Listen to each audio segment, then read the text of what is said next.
வணக்கம், நான் உங்கள் Anandhi. Welcome to Anandhi colourful world. நான் இன்னைக்கு செய்ய போகக்கூடிய ரெசிபி சிக்கன் பீஸா. இந்த ரெசிபியை அகரோ ஓடிஜியில் ரொம்ப சுலபமாகவே செஞ்சிடலாங்க.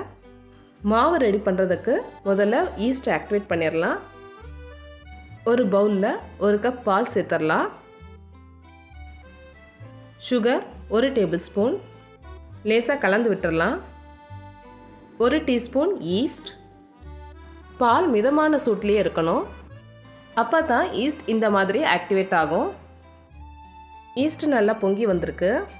பண்ணுறதுக்காக ஒரு பவுல் எடுத்துக்கிட்டு அதில் 2 கப் மைதா ஆட் பண்ணிடுங்க. 3/4 டீஸ்பூன் உப்பு, 1 teaspoon baking powder, 3 teaspoon butter room டெம்பரேச்சரில் இருக்கணும். இந்த மாதிரி தொட்டு பார்த்தீங்கன்னா நல்லா சாஃப்டாக இருக்கணும். எல்லாத்தையும் நல்லா மிக்ஸ் பண்ணிடலாம். ஏற்கனவே ரெடி பண்ணி வச்சுருந்த ஈஸ்ட் ஆட் பண்ணிக்கலாம். எல்லாத்தையும் நல்லா கலந்து தேவைப்பட்டால் தண்ணி சேர்த்து மாவு விரவுனதுக்கப்புறமா கையில் ஒட்டுற மாதிரி தான் இருக்கும்.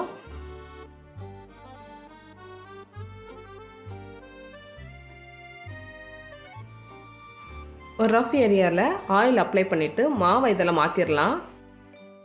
நல்லா அழுத்தி பிசைஞ்சுக்கோங்க.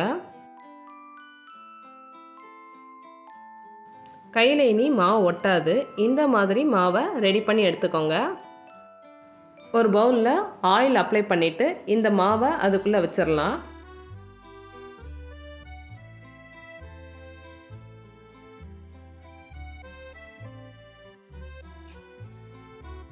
மாவுக்கு மேலேயும் லைட்டாக ஆயில் அப்ளை பண்ணிடுங்க. அடுத்து இந்த மாவை கவர் பண்ணி வச்சுருங்க. 2லேருந்து 3 மணி நேரத்துக்கு இது அப்படியே இருக்கட்டும். 2 மணி நேரம் ஆகிடுச்சு. மாவு நல்லா பொங்கி வந்திருக்கு. இதை லேசாக அப்படியே பிசைஞ்சு வச்சிடலாம். அடுத்து பீஸாவுக்கு மேலே வைக்கிறதுக்காக சிக்கன் ரெடி பண்ணிடலாம். ஒரு பேனில் 3 டேபிள் ஸ்பூன் ஆயில் சேர்த்து சிக்கன் 200 கிராம் இந்த மாதிரி சின்ன சின்ன துண்டுகளாக கட் பண்ணி இந்த ஆயில் சூடானதும் சேர்த்துருங்க. 5 நிமிஷத்துக்கு மீடியம் ஃப்ளேமில் வச்சு இந்த மாதிரி ஃப்ரை பண்ணி எடுத்துருங்க. Tomato ketchup 1 table spoon, soya sauce 1/2 table spoon, லேசாக கலந்து விட்டுருங்க. இது வீட்டில் அரைச்ச சில்லி ஃப்ளேக்ஸு 1 டீஸ்பூன். நான் சில்லி ஃப்ளேக்ஸ் அரைக்கும்போது பூண்டையும் சேர்த்து அரைச்சி எடுத்துக்கிட்டேன். உப்பு தேவையான அளவு. அடுத்து சிக்கனை மூடி போட்டு ஒரு 5 நிமிஷத்துக்கு லோ ஃப்ளேமில் குக் பண்ணி எடுத்துடலாம்.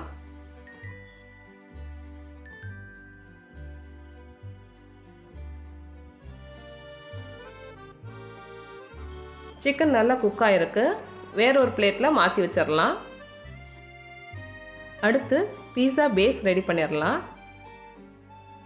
ஏற்கனவே ரெடி பண்ணி வச்சுருந்த மாவில் 2 பங்காக பிரித்து எடுத்துடலாம்.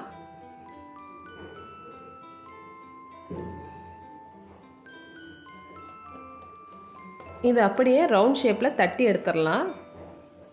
சப்பாத்தி மாதிரி மெலிசாக இருக்கக்கூடாது, கொஞ்சம் திக்காக இருக்கட்டும்.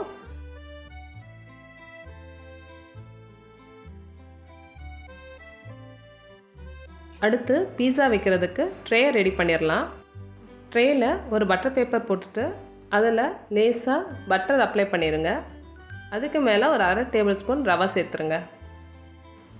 ரவை சேர்க்குறதுனால லேசாக ஒரு கிறிஸ்பினஸ் இருக்கும். அது சாப்பிடும்போது நல்லா சுவையாக இருக்கும்.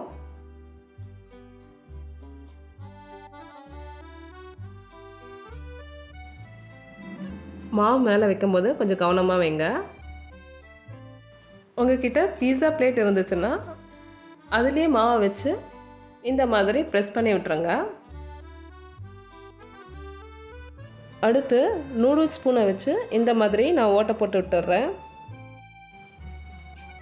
10 நிமிஷத்துக்கு இது அப்படியே இருக்கட்டும். அடுத்து ஓவனை ப்ரீ ஹீட் பண்ணிடலாம். டெம்பரேச்சர் நாப் 180 டிகிரியில் இருக்கட்டும். ஃபங்க்ஷன் நாப் பாட்டம் மோடில் இருக்கட்டும். டைமர் நாபில் 10 நிமிஷம் செட் பண்ணிடுங்க. 10 நிமிஷம் கழிஞ்சதும் அதுவாகவே ஆஃப் ஆகிடும்.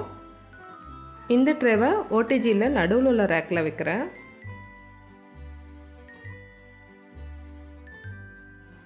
டெம்பரேச்சர் நாபும் ஃபங்க்ஷன் நாபும் மாற்ற வேண்டாம். டைமர் நாபை 10 நிமிஷத்துக்கு செட் பண்ணிடுங்க.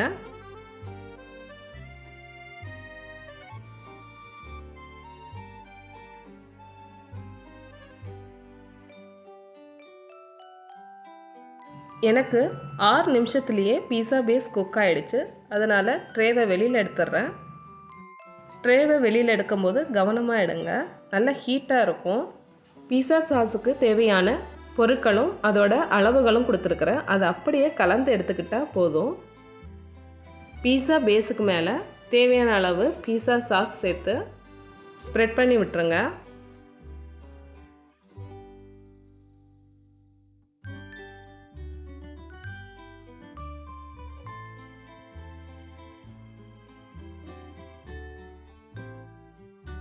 பீஸா சீஸ்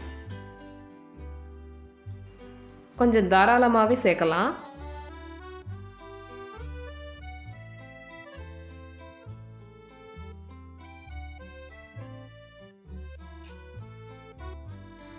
அடுத்து ஃப்ரை பண்ணி வச்சுருந்த சிக்கன் சேர்த்துக்கலாம்.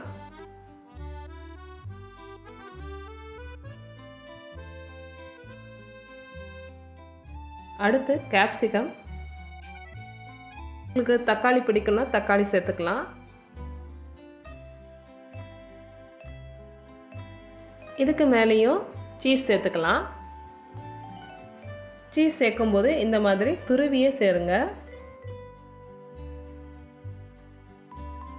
அடுத்து ஓடிஜியில் வைக்கலாம். நான் ஓடிஜி அணைக்கவே இல்லை, அப்போந்தான் ஹீட் சம அளவில் இருக்கும். அதே மாதிரியே மிடில் ரேக்லேயே வச்சுருங்க.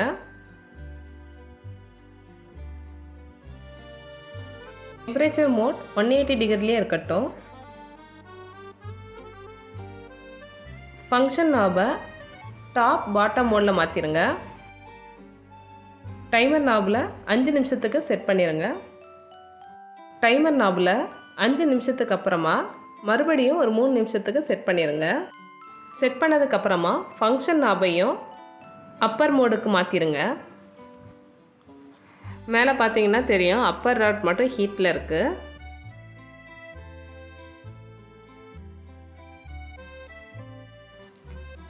பீஸா நல்லா கலர்ஃபுல்லாக சூப்பராக ரெடி ஆகியிருக்கு.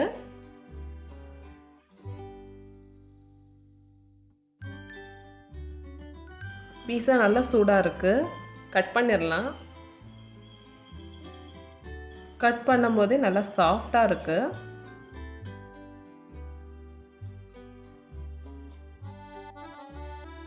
உங்களுக்கு இந்த வீடியோ பிடிச்சிருந்ததுன்னா வீடியோவை லைக் பண்ணுங்கள், ஷேர் பண்ணுங்கள், சப்ஸ்கிரைப் பண்ணுங்கள். மறக்காமல் பெல் ஐக்கானையும் ப்ரெஸ் பண்ணுங்கள். தேங்க்யூ. கீப் வாட்சிங்.